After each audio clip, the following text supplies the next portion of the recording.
Alleluia, Alleluia,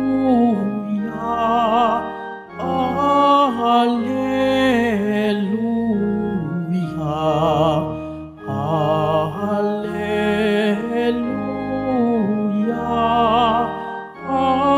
Alleluia.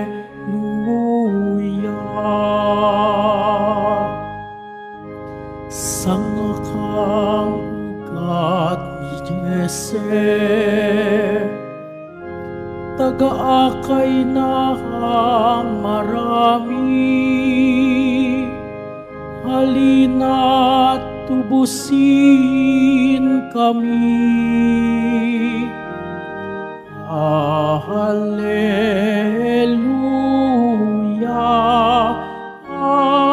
Alleluia, Alleluia, Alleluia.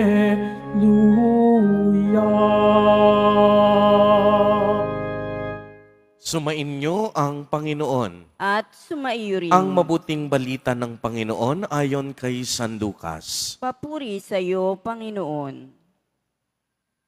Noong si Herodes ang hari ng Judea, may isang saserdote na ang ngalay Zacarias sa pangkat ni Abias at mula rin sa lipi ni Aaron ang kaniyang asawang si Elizabeth. Kapwa sila kalugod-lugod sa paningin ng Diyos, namumuhay ng ayon sa mga utos at tuntuning mula sa Panginoon. Wala silang anak sapagkat baog si Elizabeth at sila'y matanda na.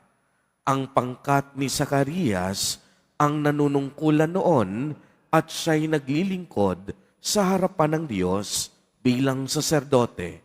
Nang sila'y magsapalaran ayon sa kaugalian ng mga saserdote, siya ang nahirang na maghandog ng kamanyang. Kaya't pumasok siya sa templo ng Panginoon sa oras ng pagsusunog ng kamanyang, samantalang nagkakatipon sa labas ang mga tao at nananalangin. Walang ano-ano'y napakita sa kanya ang isang anghel ng Panginoon, nakatayo sa gawing kanan ng dambanang sunugan ng kamanyang. Nagulat si Zacarias at sinidla ng matinding takot nang makita ang anghel. Ngunit sinabi nito sa kanya, "Huwag kang matakot, Zacarias. Dininig ng Diyos ang panalangin mo. Kayo ni Elizabeth ay magkakaanak ng isang lalaki, at Juan ang ipapangalan mo sa kanya. Ikaw ay matutuwa at magiging maligaya, at marami ang magagalak sa kaniyang pagsilang, sapagkat siya'y magiging dakila sa paningin ng Panginoon. Hindi siya iinom ng alak o anumang inuming nakakalasing. Sa sinapupunan pa lamang ng kaniyang ina, mapupuspos na siya ng Espiritu Santo. Marami sa mga anak ng Israel ang panunumbalikin niya sa kanilang Panginoong Diyos. Mauuna siya sa Panginoon. Taglay ang Espiritu at kapangyarihan ni Elias upang pagkasunduin ang mga ama at mga anak at panumbalikin sa daan ng matuwid ang mga suwail. Sa gayon, ipaghahanda niya ng isang bayan ang Panginoon. Sinabi ni Zacarias sa anghel, "Paano ko po matitiyak na mangyayari ito, sapagkat ako'y napakatanda na at gayon din ang aking asawa?"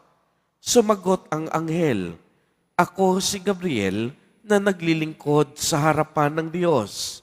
Sinugo ako upang ihatid sa iyo ang mabuting balitang sinabi ko na sa iyo. At ngayon, mabibingi ka't hindi makakapagsalita hanggang sa araw na maganap ang mga bagay na ito, sapagkat hindi ka naniwala sa mga sinabi ko na matutupad pagdating ng takdang panahon. Samantala, naghihintay naman kay Zacarias ang mga tao. Nagtaka sila kung bakit nagtagal siya ng ganoon sa loob ng templo. Paglabas niya ay hindi na siya makapagsalita. Mga senyales na lamang ang ginagamit niya. Kaya natanto nila na nakakita siya ng pangitain at siya'y nanatiling pipi. Nang matapos ang panahon ng kaniyang paglilingkod, ay umuwi na siya. Hindi nga nagtagal at naglihi si Elizabeth at hindi ito umalis ng bahay sa loob ng 5 buwan. Ngayoy nilingap ako ng Panginoon, wika ni Elizabeth. Ginawa niya ito upang alisin ang aking kadustaan sa harapan ng mga tao. Ang mabuting balita ng Panginoon. Pinupuri ka namin, Panginoong Hesukristo. Magsiupo muna ang lahat. Magandang gabi po sa inyong lahat, mga kapatid kay Kristo. Sa lahat po ng ating mga taga-subaybay sa iba't ibang online platforms at sa lahat ng ating mga katiboto sa iba't ibang panig ng Pilipinas at maging sa buong mundo kung saan tayo ay naaabot ngayon ng ating live streaming. Mapayapang gabi din po sa inyong lahat. Purihin at dakilain natin ang ating Panginoon, ang mahal na poong Jesus Nazareno. Palakpakan natin ang ating Diyos na tapat. Mga kapatid kay Kristo at mga kadiboto, malugod po namin kayong tinatanggap sa Basilica Minor at Pambansang Dambana ni Jesus Nazareno. Habang papalapit po tayo sa panahon ng Kapaskuhan, ay mas lalo tayong nananabik at naghahanda sa pagdating ng pagsilang ng ating Panginoon. Ang mga pagbasa natin sa araw na ito ay tungkol sa mga pangyayari at tagpong naganap bago ang pagsilang ng ating mahal na poong Jesus Nazareno. Kung napakinggan po nating mabuti ang unang pagbasa at ang Ebanghelyo, ito po ay may pagkakahambing.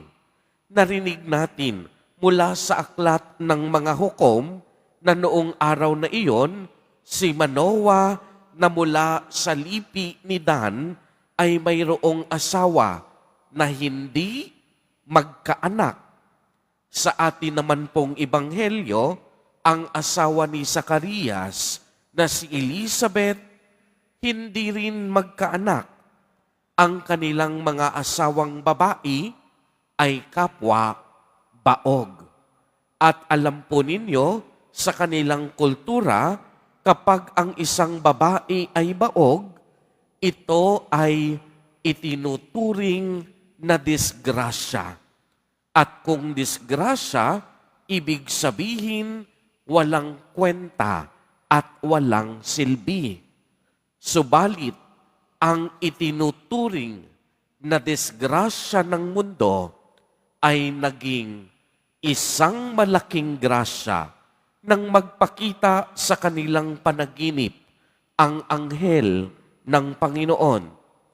Una, ibinalita sa asawa ni Manoah na siya ay maglilihi at manganganak, at Samson ang naging pangalan na ang ibig sabihin nito ay kalakasan.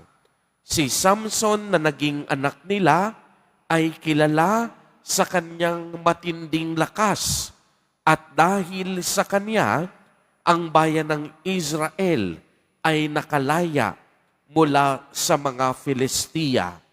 Sa ating Ebanghelyo naman, ipinanganak ni Elizabeth si Juan Bautista, ang siya namang naghanda para sa pagdating ni Jesus Nazareno. Kaya nga, ano ang matututunan natin sa Ebanghelyo?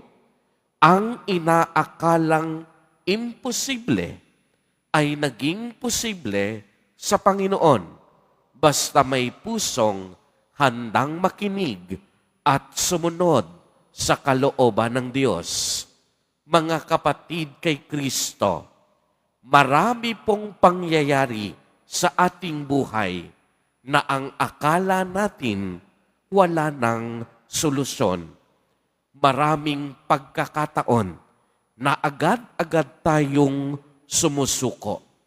Maraming pagkakataon, mabilis mapundi ang kandila ng ating pag-asa. Kung dumating man ang mga oras na iyon, wag na wag tayong mag-alinlangan sa pwedeng magawa ng Panginoon. Huwag nating pagdudahan ang awa at kapangyarihan ng Diyos. Huwag tayong magpapatalo sa ating mga negatibong pag-iisip. Huwag nating isuko agad-agad ang lahat ng ating mga mithiin at pangarap sa buhay. Marami tayong hindi kayang gawin. Oo, totoo yon. Dala ng ating karupukan at kahinaan. Subalit, ang mga hindi natin kayang gawin ng ating Diyos. Mga kapatid kay Kristo, sa pagpapatuloy ng banal na Eucharistia, naway mas lalo nating pag-ibayuhin ang ating pagtitiwala at pananampalataya sa Diyos habang tayo ay naghahanda ng pagdating ng ating manunubos. Marami tayong karupukan, marami tayong kahinaan, puno tayo ng mga pagkukulang, pero hindi doon natatapos ang lahat, sapagkat kung kailan tayo mahina, ang ating mahal na Poong Hesus Nazareno naman ang ating tiyak na kalakasan. Amen. Purihin at dakilain natin ang ating Panginoon, ang mahal na Poong Hesus Nazareno.